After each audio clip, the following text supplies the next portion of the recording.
राजेश बादल, आपका एनालिसिस क्या है आज के आंकड़ों पर? दो तीन बड़ी बातें आपके हिसाब से गुजरात हिमाचल से क्या निकल रही हैं? धन्यवाद मालिक। देखिए, पहली बात तो यह है कि इसे स्वीकारने में कोई हिचक नहीं होनी चाहिए कि कांग्रेस ने गुजरात के विधानसभा चुनाव को आधे अधूरे बन से लिया। और जिस तरह से आपको याद होगा, लोकसभा चुनाव के बाद महाराष्ट्र में चुनाव में भी ऐसा ही हुआ था। अलबत्ता वहां एनसीपी के जो गठजोड़ था वो उनके लिए फायदेमंद हुआ और वहां उनको अपेक्षाकृत कामयाबी ज्यादा मिली थी। गुजरात में ठोस वोट है कांग्रेस का, लेकिन शायद कांग्रेस ने इसको इस बार बहुत ही हल्के फुल्के ढंग से लिया। दो कारण हो सकते हैं कि एक तो यात्रा थी और दूसरी राष्ट्रीय अध्यक्ष का चुनाव खड़गे साहब को अभी संभलने का मौका नहीं मिला। दूसरा कारण यह है कि आम आदमी पार्टी ने अपना काम कर दिया।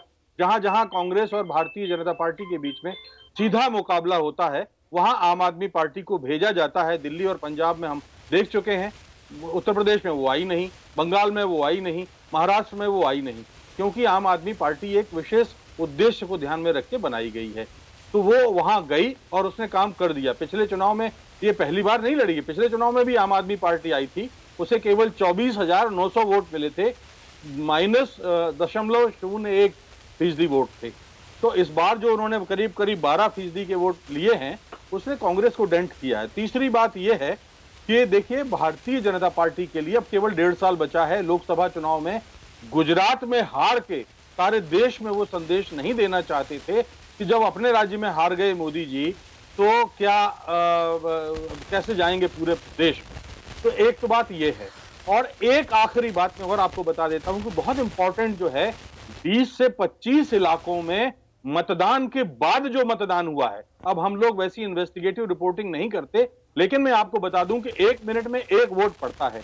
5 बजे के बाद 200 टोकन दिए जाते हैं, लेकिन 5 बजे के बाद 31,000 वोट हुए हैं। 31,000। कई विधानसभाएं ऐसी हैं जहां पर 10 से 12% वोट हुए हैं। ये कहां से आए, आसमान से टपके या कहां से टपके, कांग्रेस पार्टी खुद ही नहीं देख रही है, ये उसके काम देखने का है।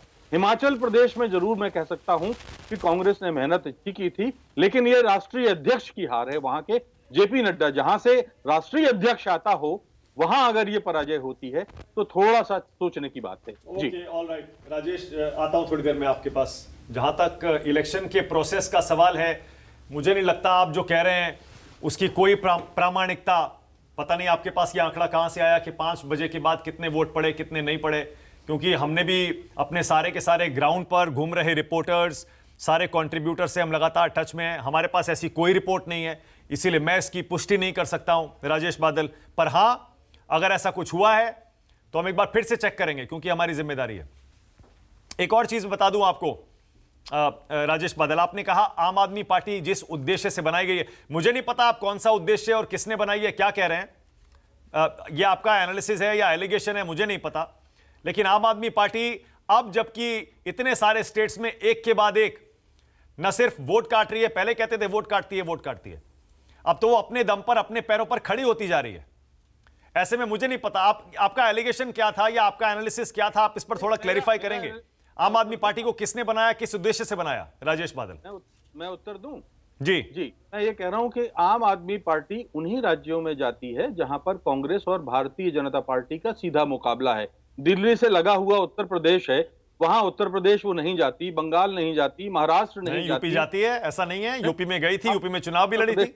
यूं तो फिर हिमाचल में भी गई थी इस बार, आप कहेंगे, है ना, लेकिन हिमाचल से उसने गोवा में भी गई थी, उत्तराखंड में भी गई थी। गोवा का नतीजा आपको पता है। यूं तो पिछले चुनाव में हरियाणा भी गई थी, जब योगेंद्र यादव पहली बार जब आए थे, तब आपको याद होगा।